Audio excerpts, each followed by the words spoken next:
All right, guys, a little podcast action today. So just kind of some free format thinking. So something to put on while you're driving or at the gym or whatever it is. And so the question we're going to kick it off with is, how can you get someone to love deadlifting because, well, just because? Excuse me. I wish I knew the answer. Well, okay, so I think we can analyze this and start from the beginning, right? So most people, I think, on their way into this kind of format have either never, ever deadlifted before, or they've done it kind of like DIY style, and they've taught themselves, and they've, watched some YouTube videos and like tried it with a buddy. I think that accounts for like 98% of people, and there's a small percentage of people that have deadlifted and been instructed how and do it correctly and all that kind of stuff. And everyone's deadlifted because everyone's picked up something off the ground, right? Which is a deadlift, right? So I mean, you go to Fitness 19, right? You see people there trying deadlift. And yeah, I think in general, everyone who hasn't been instructed sets up too squatty. Typically, yeah, or they do some really banana shit like. We'll do it with a rounded back and just not even care, like no tension. So just tons of errors. Yeah. Just bizarre stuff. So deadlift is an interesting thing because, there are a number of people in here that I think seek out deadlift day on purpose, love deadlifting.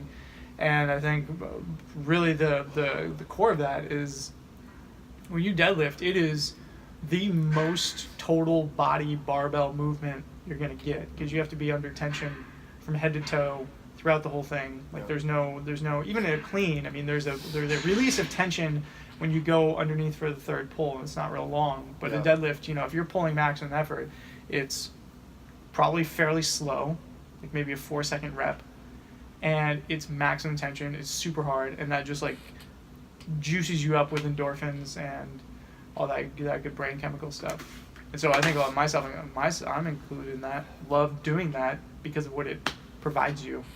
Yeah. Yeah, I think it's probably, it's like the most primal movement that you're just putting forth a maximal effort to, once you have your technique down on deadlift, it really is just kind of, like, you don't have to think about it anymore. Yeah. Like, even, like, after snatching and cleaning for years and years, you're kind of going through your head, like, this is a heavy lift, make sure I do the things I mess up on and all that stuff. Like, deadlift, it's, set your back and pull. And I think that's unique compared to like a back squat, because for a lot of other movements where you go heavy, you start with the eccentric phase, which you can really totally fuck up the lift. Well, and you can kind of mind fuck yourself a little bit too. There's really nothing to like think about with the deadlift. I mean, you start pulling, you don't really get an opportunity to get in there and think about it. Yeah. But you unrack the bar when you're doing a back squat, you're thinking about it. You're getting your feet set, you're thinking about it. You're getting your breath, you think about it. You're going down, you think about it. You're on the bottom, you think about it. It's like... And a lot of times, as soon as you come out of the rack, you're like, I got this, or I don't got it. Yeah. A deadlift is interesting for that reason. So, a beginning to end thing. So, if we're talking like the day that you lift the heaviest you've ever deadlifted and it's maximum effort and your positions look good versus the day one of deadlifting, I feel like the very first thing that people need to understand is there really is a lot of technique and form to it, and making sure that it's done right, maybe more so than any other lift. Because if your strict press looks terrible, probably not going to hurt yourself, and at some point it will just stop. Yeah. With the deadlift. Yeah, I think strict press falls into the same boat as the deadlift, in that there's no, especially if you're doing a 1-rep max, there's no eccentric phase to basically tell you this is too heavy. Right. So on a deadlift or a strict press, you could really easily hurt yourself because of the fact that you don't know when to quit. Well, right, but I would say you're forced to quit at some point. Right. But if I don't have a 135 strict press without losing my midline, I'm totally opening my back up to risk. Right. If I don't have a 500-pound deadlift without losing my back position, then I'm totally, and I continue to get it, and I get it somehow. Right. Then I've totally put myself at risk. Well, there's no phase. There's no like I said, eccentric phase to basically say I don't got this. I got to get ready to bail. Right. And there's no takeoff phase like an Olympic lift in which you either have it or you don't. Right. I would say with a strict press, you pull it out of the rack and you try, and usually that just kind of comes right back down. You feel no momentum or not. With a deadlift, you see people pull for way longer, like duration wise, than they actually should. They should have given up on the lift and they just continue to go for it. Yeah, I guess I was referring to, I think you said, but there are a similar. newbie. Right. I mean, a newbie. So what can you strict press? 150 right now. Let's say you can strict press 150, but you just tested it today. I can't strict press 151 or much less 155 or 160. Right. But what if you absolutely had to get 160 overhead, and you're an 18-year-old kid, and it means everything, and it means the entire world to you to get that overhead? Right. You get it overhead, right? Right. You just lose everything to get it up there. Right. You're a competent lifter, so you know when to cut it off. Yeah, that's very true. But to go back to this sort of phase 1 thing, right? So the technique of a deadlift, which I think is what holds most people back, because if you deadlift wrong, you're going to feel it. If you did 20 deadlifts with bad form of just about any reasonable weight, you're going to feel that the next day. You're going to feel in your lower back, you're feeling your spinal erectors, probably going to feel it in all the wrong places as opposed to like in your glutes and your hammies and your quads and stuff like that. Yeah. So once you get that down, what do you think phase two is? Like to get someone to that path of loving deadlifting. Well, hopefully in phase 1 they also recognize the benefits of deadlifting. Yeah. I mean, I think that's a big thing. I mean, if I could choose one loaded movement to give mom, for example, yeah, it'd be deadlift 100%. For sure. And I'd want her to be able to achieve a perfect air squat, but not necessarily she doesn't need to load that. Right. But she should be able to squat body weight. But worst case scenario, if she had to, help her dog or help her granddaughter or pick up something heavy, hopefully she has the ability to do that competently. Yeah. So I feel like developing your technique, but then understanding how beneficial the deadlift is for your bones and for your posterior chain and for your own mental psyche, that you can do something if you need to. Yeah. I think it's super important. So what's step 2? Started falling in love.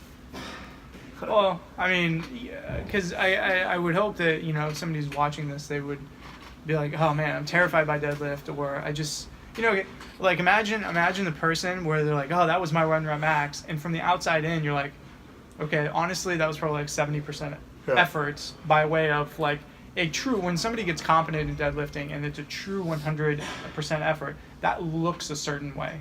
There's a certain tempo to it. There's a certain like getting yourself geared up to do it. Yeah. Like that's kind of the necessary stuff when you're approaching 100% or 102%, whereas 60% always looks like, okay, that was fine. Hopefully, yeah. No big deal.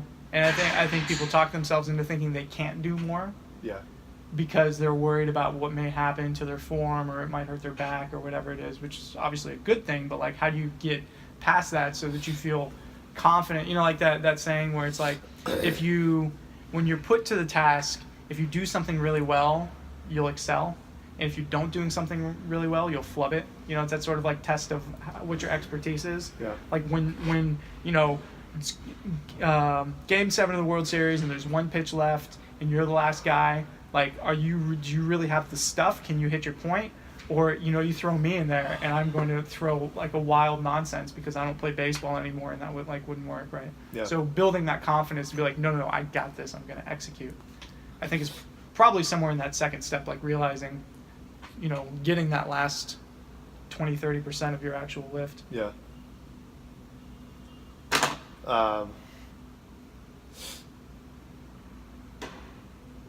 Yeah.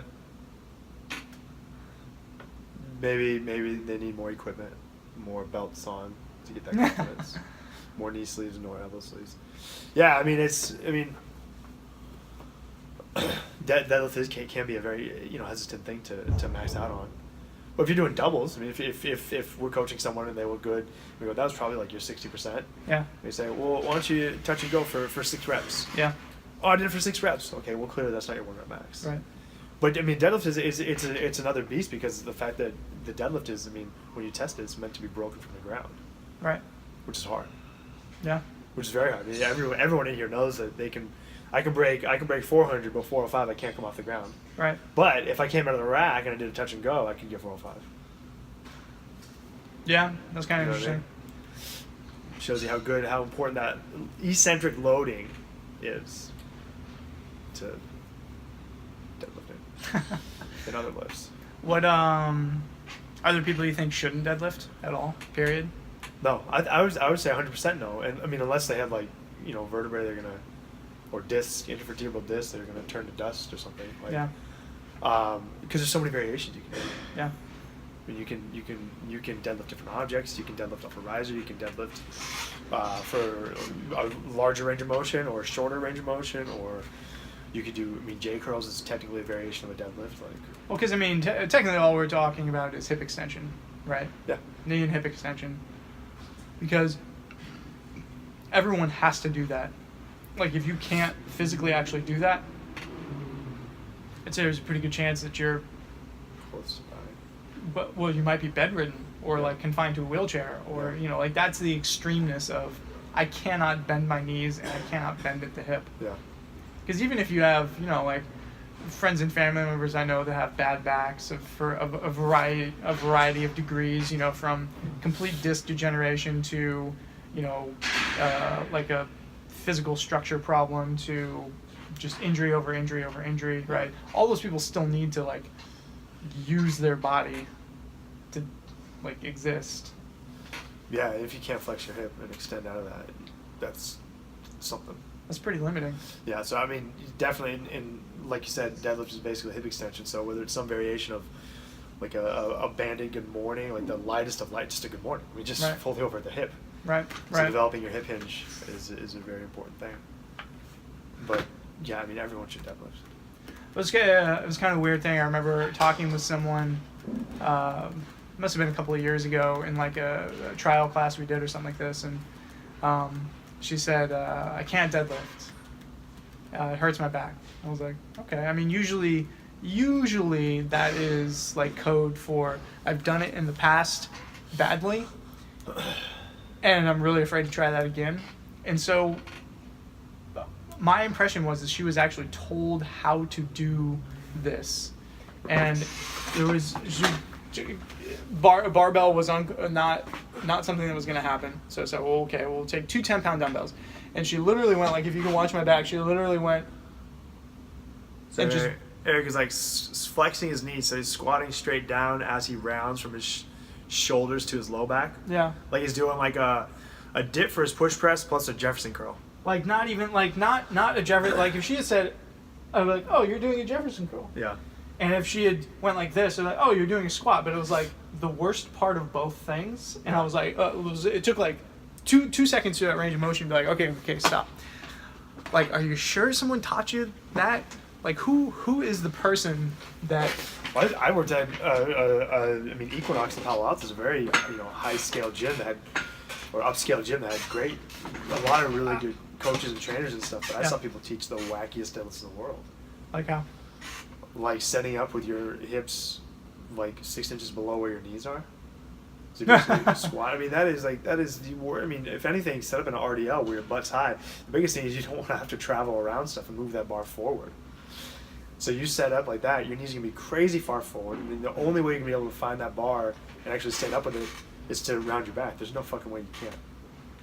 Well, I mean, you'd have to have an incredible amount of body control. But what they're doing is they're just turning a deadlift into a squat. It was just like, well, let's do one or the other. Let's either squat or let's deadlift correctly. 100%. So to go back to your press example, I mean, what if I taught someone like, okay, so what you want to do is you want to unload your bar and you want to bend back as far as you can and then push up. It's like, well, why don't you just bench press? Like, why set up so bizarrely that you're not doing the movement anymore? Coaches don't know what they're talking about. I mean, the fact that someone who's a personal trainer or a CrossFit coach or whatever, to be so scared of the deadlift that you turn it into a squat is the craziest thing in the world. Craziest thing in the world of fitness. Well, I mean, and that's it, like when people are scared of like snatches, like I totally get that, because that doesn't have any functional analog. Like you don't do snatching in real life, but everything else, like the fear that's met with a movement, you kind of wonder like, what is the trauma? What is the scarring? What is did they have a family member that like busted out their back doing deadlifts, or did they get hurt? And then if that's the case, like what were they being taught, or what were they doing that was like, what could make you scared enough of deadlifts that you wouldn't want to do them because you think they're dangerous? Well, you may in your when head. Understanding that it is just hip extension with an outside load. Yeah, and people may. I mean, those people may also have just a preconceived fear of weights. You know, I mean, they're Yeah, I guess that's parents that tell their kids that lifting weights is bad. Yeah, it stunts their growth, breaks their bones. Yeah, or whatever. Make their uterus fall out of their body. Like it's there's probably a lot going on. The deadlift also has a scary name. Dead. Yeah. Yeah, I guess. One of the things that is, you know, if you go into the internet, if you go in there too far, especially with deadlifts for some reason, is people being like form Nazis. You know, this is actually on our channel when we did the discussion of bad deadlifts. Somebody came on and was like, "Oh, none of those deadlifts are fine. This and this and this." So I picked out the best one of the group, which is Lucas Parker, and said, "Well, what do you think about this one?" Someone. Just some random person commented. Watched it? Watched our video and then commented on the YouTube thing. I was like, well, what do you think of this? You know, I fast forwarded into the thing. Like, what do you think at 228? Is Lucas Parker. Lucas Parker, by all means, has like a flawless deadlift. He goes, well, his hips are sunk too much in the thing. You see how he wiggles his toes and all this stuff. Like, you can go, I'll put the link in the description. I mean, you can go watch, you can go see this guy's comment. And it's so funny because it's like, dude, what you're talking about is like personal style. You know, like, your setup and stuff like that, and like doing little idiosyncratic things when you load up a bar is like, really? Like how when was the last time you got out of your mom's basement? If you look at every world, I mean, I'll think of 3 good powerlifters just off the top of my head, and Dan Green, Kevin Oak, and Larry Wheels. Yeah. They all deadlift differently. Right. Yeah. Because they're different heights and they're stronger in different areas. But the common thing is their back is strong. Yeah. They have either a strong, totally neutral spine or a strong, slightly rounded brace back. Yeah. But they're all different. I mean, right. Kevin Oak deadlifts with his fucking pinky off the ground but not his big toe, and Dan Green reinforces his pinky right before he, right, whatever it is. Yeah. Well, so he was, the guy was saying that we were making comments on people's deadlifts who were good, and we were saying they were bad, and then he had an issue with Lucas Parker's. No, he was like, if I recall the video correctly, like the first couple of deadlifts were just like, yeah, whatever, they're fine. And when I say fine, it's like, is it perfect? Like, no, but yeah, that's fine. It's a C plus B minus. It's fine, you know. And they're like, he's like, none of those are fine, and blah blah blah. And I was like, okay, well, what do you think about Lucas Parker? Who's by all means, his deadlift is like, if we're talking about 100%, it's like 97% perfect. You know, it's like what? Yeah, it was pretty good. How he will not injure himself doing that, right? He will get stronger with that form, and only if he wanted to deadlift the world record would he need to change anything. Yeah. Right. And so nitpicking all these little crazy things. And so what I was going to get into is people outside the CrossFit space get very upset with this idea of touch and go deadlifts. Like just by its own sake, that is a violation just by itself. So what would be the value of a touch and go deadlift? Well, a good touch and go is going to have controlled eccentric loading, as opposed to when you see. I mean, so I won't talk about people that deadlift 600 pounds. I'll talk about people that deadlift 300. Sure. So you deadlift 300 and you just collapse and you just let the 300 pounds fall to the ground as your wrists get all jammed up and stuff as it bounces off the ground. Then you reset, which is great. And we don't only touch and go. We specifically have days where we reset all our reps. So we definitely recognize the values of both.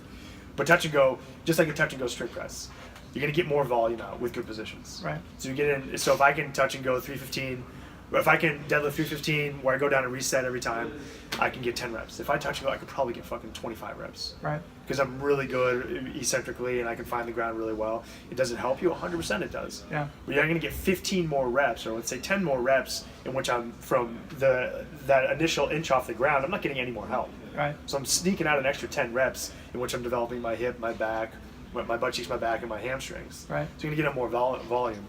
But I think one of the biggest benefits is really controlling that eccentric. Yeah. When you tell someone they're not going to touch and go, they're going to reset, you typically find people just collapse down. eccentric loading, I'm a huge fan of that. We've had great success in here with it. Yeah. And I feel like our people move really well because we specifically do things like tempo work, and we really control the eccentric phase on our Olympic lifts, our back squats and stuff like that, and our deadlifts. So touch and go, it definitely helps controlling, knowing where that barbell is at all times, on both the way up and the way down. It helps you get more volume. Yeah. More volume can result in a lot of things like more strength and more hypertrophy, and I think those are two good things. Right. And more muscular endurance. For the sake of CrossFit, it helps you get through WODs faster. Right. And I can only think of positive things. As long as you understand the importance of breaking the bar off the ground. Right. Which we do 100%. And touch and go, I guess, to not breed any confusion here, is not the same as bouncing the weight off the ground. Yeah, which would be something entirely different. And I think to cap onto that, I mean, touch and go deadlifts, not unlike kipping pull-ups or whatever it is their tools.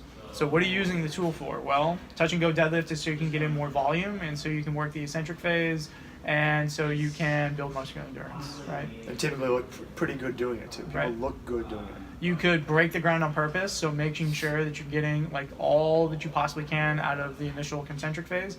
You could deadlift from a deficit. You can deadlift from risers. You can deadlift with bands. None of those. I think probably where people get the most upset is when people do and say things that they're not. So if I touch and go 315 and I'm all psyched, but really I'm like truly like on the way down, bending my arms and bouncing it into there, which I think it's debatable as to how much that actually helps you at all.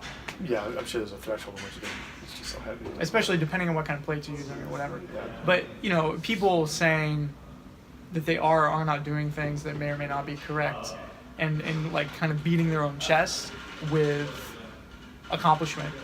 So the whole kind of like I did like 100 snatches today at 65 pounds. Yeah. Then I think there's warrant to be like, I mean, it would really be better if you only did 10 reps at like 85% of your max or whatever it is, so like work on the technique, blah blah blah. Yeah. But then there's this special little troll culture right in between that sort of like will just fault whatever it is in front of them for any reason. Always, yeah, no matter what. 100%. And you can look really. I mean, I'm referring to our gym and all those positives I said. Yeah. You can look really bad doing touch and go. Yeah. Like I think that that video of the young Fletcher, CT Fletcher's son. Yeah. I think he's deadlifting whatever, and there's all those guys around him, and I think if I remember correctly, that's a very poor example of how to utilize a touch and go. Horrible example. Yeah. If he was touching and going, wasn't he? Yeah. Well, but he was touching and going for not even kidding, like a 2/3 rep. Like the bar was probably not even clearing his mid thigh. Yeah. Like so egregious. Like, what is this? Yeah. So you can look bad doing that, and then I would rip on that too. Right. Just like if you were resetting every time it looked like shit. Right. Yeah. Exactly. It does. Yeah.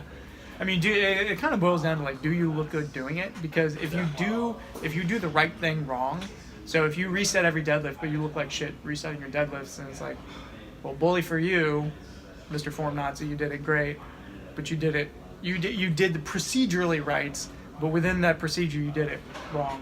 Yeah. Yeah. The touch and go also makes the set go by a little faster, which is nice. Like once you've done, if you put in 10,000 or 100,000 deadlifts over your life, and someone's telling you have to reset on every one. All right, you guys, we're putting some volume today. We're gonna do 30 reps on deadlift, reset every time. You're like, oh, it's gonna take like 4 minutes. I don't want to do that. Right. As close to just blazing through. So I think like for ADD lifters, which can be me at sometimes, it's nice. You just get stuff done a little bit faster. Yeah. Which is cool. You can kind of start your set and you started, and then there's like a stopping point as opposed to like a start, a stop, a start, a stop, a start, a stop, which makes it challenging, which can be a good thing. So what would be, so touch and go, has its benefits, pros and cons. What would be a downside to only touching and going, let's say, for instance? Someone who only touch and go, I think their 1 rep max would suffer a lot. I just said you get stronger, but you're probably gonna like tap out your actual strength for a 1 rep max because you don't work enough coming off the ground. Right. And typically when you see someone do a touch and go rep, if they're doing 5, rep number 1 looks the worst, and then 2, 3, 4, 5 look way better. Yeah. Just because breaking the inertia of the bar off the ground is a very challenging thing. So their 1 rep max will probably suffer. If they look good touching and going, I think that's about it. Right. Yeah. Yeah. If they're CrossFitters and they're doing a competition and have to do 20 reps and they have to break up that set of 20, then every time they have to break it up and reset, it's going to suffer. It's going to probably look bad as they fatigue more and more. That's really about it, though. But to be clear, that's actually, and that kind of almost defeats the entire purpose of the deadlift, which is to go as heavy as possible, pretty much. Yeah. Well, I mean, but that's the thing too. Is that every that I think that would be part of it too, right? So when we talk about like why people get upset about kipping pull-ups or touch and go deadlifts or whatever it is like what end game are you trying to achieve? And so if I did, how many reps at 135 do you think you could get in a row? Optimistically, on a great day. Yeah, deadlift. Just 135, super light. I don't know, maybe 100? Like a lot. Yeah. Let's just say more than what is reasonable. More than I wanted to, yeah. Right? Yeah, that would I be would give up mentally more than... So let's say someone was doing that and they were saying like, oh man, my deadlift is just out of control today. Oh yeah, it was, you're not you know, and it's just realizing. like you've missed the point. So there's a whole bunch of things. What is your muscular endurance? So maybe theoretically one of the tests is a defined weight of how many times can you deadlift body weight in a row? I mean, that represents some strength to weight ratio that is valuable. Just like that seems to be one of the most common bench press tests, so to speak, is how many times can you bench press your body weight? Because that represents a strength to weight ratio challenge of sorts. So what is your maximal effort that you can deadlift, right? What is your largest number total? What is your largest double? What is your largest triple? What would be other examples of end games, end things to try and accomplish for deadlift? A max. So maybe those three. I mean, really, a max, a body weight ratio, and a heavy double. I mean, they all kind of... I mean, a body weight ratio goes back to a max, right? Exactly. That's what the lift is for. But it also depends on the population. Like if mom came in, I would say, Mom, what's your max deadlift? Yeah. If she had deadlift in the past, I'd say, oh, have you ever deadlifted your body weight? Yeah. How many times could you do it? Right. As opposed to, I deadlifted 185 and it hurt really bad and I never wanted to do it. Right. So it depends on the population. I guess really to say that, you know, the end game and your methods and your goals should all be congruent, as opposed to thinking that you're a badass because you deadlifted 135 100 times in a row. Yeah. Which means nothing, pretty much. Pretty much. Or if you did, you know, what's that deadlift burpee workout? From the games? From the games, you know, 5 deadlifts, 10 burpees or something. Yeah, 5 rounds. That's relatively light. It's 275. Yeah. It's nothing backbreaking. And, you know, so if you get through that workout and you think you're some sort of deadlifting savage, it's kind of like, well, that's incongruent because you're not sort of an inexplicable thing, but you've missed the points, right? The point is can you hang on and can you push yourself for one, and the other one is how strong are you? That's basically the answer to the question. And you enjoy doing it. Yeah. Which is the whole point of this. Yeah. So a class is starting. Should probably wrap this up. Yes, deadlift because it's good for you. Deadlift because it's good for you. You extend your hips and bend your knees. Deadlift. Yeah, deadlift a some dog, way. Deadlift a cat. Deadlift, you know, garbage. Thanks for watching, guys.